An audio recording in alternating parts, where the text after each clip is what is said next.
Okay, after you've logged into your new WordPress blog, you're going to go to the dashboard. We're just going to cover some things about the dashboard really quickly. This is an overview of your site. It's pretty much your site in one shot.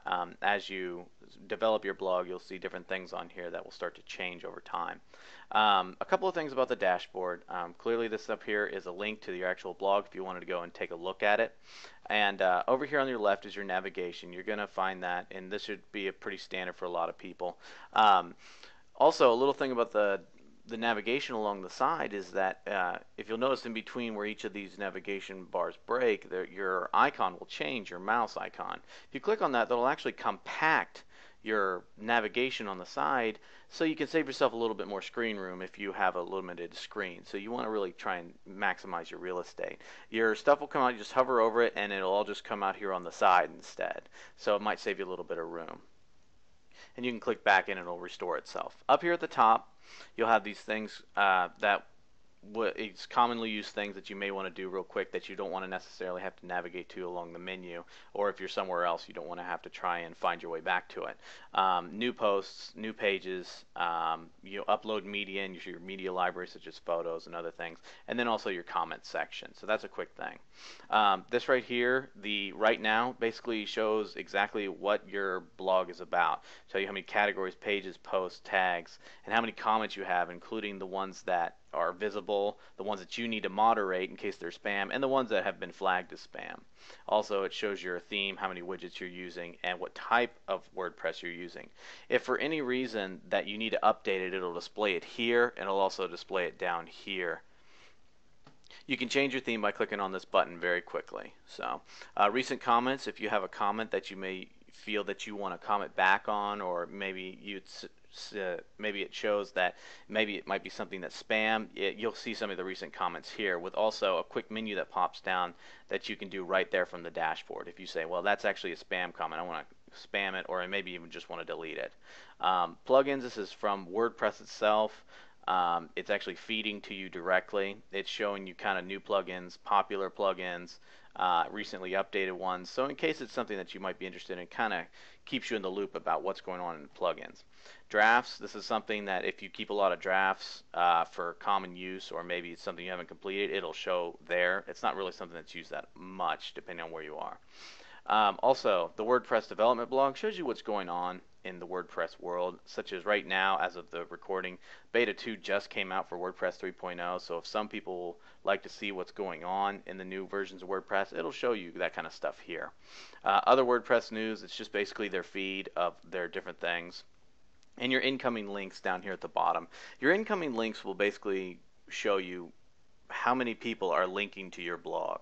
So basically what you want to do is just find out if you wanted a quick overview without having to do the manual searching yourself, that will do that for you. So it's a really nice thing to have. Also, another thing is that the WordPress news is configurable, and so is incoming links. If you wanted to configure exactly where the reader was for your incoming links, you can click on the configuration right here and adjust it accordingly. This is a little bit more advanced, so some people may not want to do this. So if you have a lot of items coming in and new ones coming in every day, maybe you want to see which ones are coming in, or if maybe you don't really care, you just want to show 5. If you want to display the date that they were added, you can do that too. So it's just a quick option for you to have.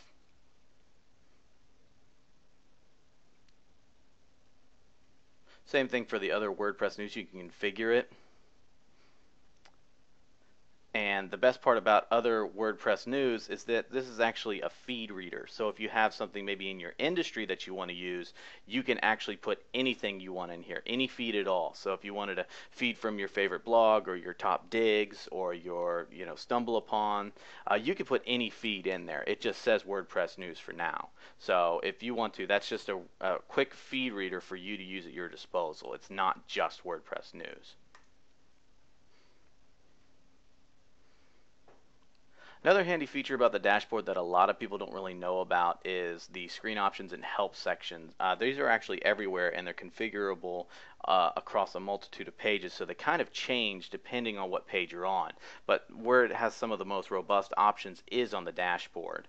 So if you click this, a drop down will come up, and you can basically show what you do or do not want to see every time you log in. Other WordPress news, the development blog, your drafts, that kind of stuff you don't really care about, so it doesn't really matter and you don't need to use it. The plugins, and you can make all that go away. Also, if you have a lot of dashboard widgets, a lot of plugins might start to display them after a while, and so it's kind of making it crowded. You can adjust how many columns your dashboard is showing, and that'll automatically update, and you can switch things around on the fly. So I want that right there, my recent comments on the right, and that can help you organize it in a different way. Let's say if you have a lot of widgets. So that's another thing that you can do with the screen options. One last thing I didn't mention was the quick press. Quick press basically allows you to, if you have a quick thought or something that you just really need to get down really fast, you can put that in the quick press area. It does not have a rich text editor like the regular posting does, so remember that. So this is usually very plain text content that you're going to be putting in the quick press area. So that pretty much does it for the dashboard, and we'll see you in the next video.